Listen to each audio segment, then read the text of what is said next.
செய்தி தொகுப்பு.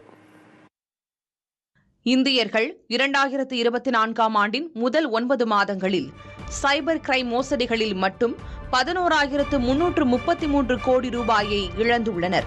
இதனை மத்திய உள்துறை விவகாரங்கள் துறையின் கீழ் இயங்கும் இந்திய சைபர் கிரைம் ஒருங்கிணைப்பு மையமான 14C தெரிவித்திருக்கிறது. இந்த தகவல் பலருக்கும் அதிர்ச்சியை ஏற்படுத்தியிருக்கிறது அல்லவா? சைபர் கிரைம் மோசடிகள் எப்படி நடக்கின்றன என்பதை முதலில் தெரிந்து கொள்ள வேண்டும். நம்மில் பலரும் மோசடி அழைப்புகள் என்பதை அறியாமலேயே ஸ்பாம் கால்களை எடுத்து பேசியிருப்போம். இதில் சிலர் சிக்கியும் இருந்திருக்கலாம். எது போன்ற அழைப்புகளை தவிர்க்கவும் எச்சரிக்கையுடன் இருக்கவும் வேண்டும் என பாரத ஸ்டேட் வங்கி ஒரு அறிக்கையை வெளியிட்டிருக்கிறது. அதன்படி தொலைத்தொடர்பு ஒழுங்குமுறை ஆணையமான டிராயிலிருந்து கூப்பிடுவதாக கூறும் மோசடி பேருவழிகள், அதிகமாக பேசியிருக்கிறீர்கள் அல்லது உங்கள் KYC-யை அப்டேட் செய்யவில்லை என கூறினால் நம்பி தரவுகளை தர வேண்டாம். ஏனெனில் டிராய் ஒருபோதும் தொலைபேசி இணைப்புகளை துண்டிக்காது. சுங்கவரித்துறையிலிருந்து பேசுவதாக வரும் அழைப்புகளில் சட்டவிரோத பொருட்கள் தங்களிடம் சிக்கியுள்ளதாகவும் இதனால் கைது செய்ய நேரிடும் என மிரட்டல் விடுக்கப்பட்டு அழைப்புகள் வரும். இதை தவிர்க்க குறிப்பிட்ட தொகையை கேட்டு வரும் அழைப்புகளை தவிர்ப்பதோடு அந்த எண்ணை பிளாக் செய்வது அவசியம் என தெரிவிக்கப்பட்டுள்ளது.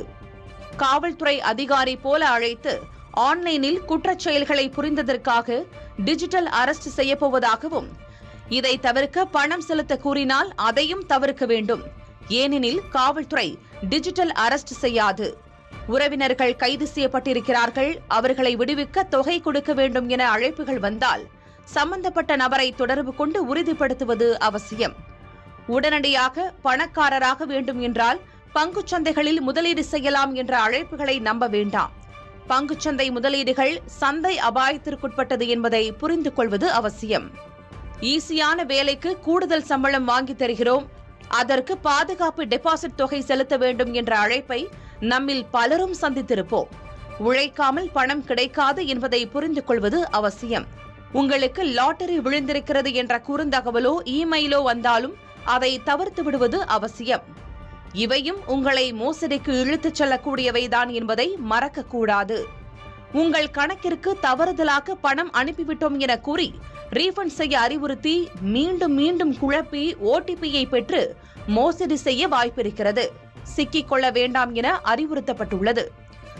உங்களின் நோ யுவர் கிளைண்ட் படிவம் காலாவதியாகிவிட்டது என்றும் அதை புதுப்பிக்க ஆவணங்களை கேட்டால் கொடுக்க வேண்டாம். வருமான வரித்துறை அதிகாரி அழைப்பது போல அழைத்து மிரட்டி வங்கி கணக்கு விவரங்களை கேட்டால் பகிர வேண்டாம். இவையும் உங்களின் பணத்தை இழக்கச் செய்ய நேரிடும் என்பதால் கவனமாக இருப்பது அவசியம். பாடுபட்ட பணத்தை பாதுகாப்பாக செலவிட அல்லது சேமிக்க பல வழிகள் இருக்கின்றன.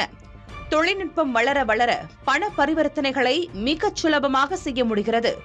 எனவே வளர்ந்து வரும் தொழில்நுட்பத்தில் ஆபத்துகளும் நிறைய இருப்பதை உணர்ந்து எச்சரிக்கையோடு இருப்பது மிகவும் அவசியம். புதிய தலைமுறைக்காக செய்தியாளர் கௌசல்யா.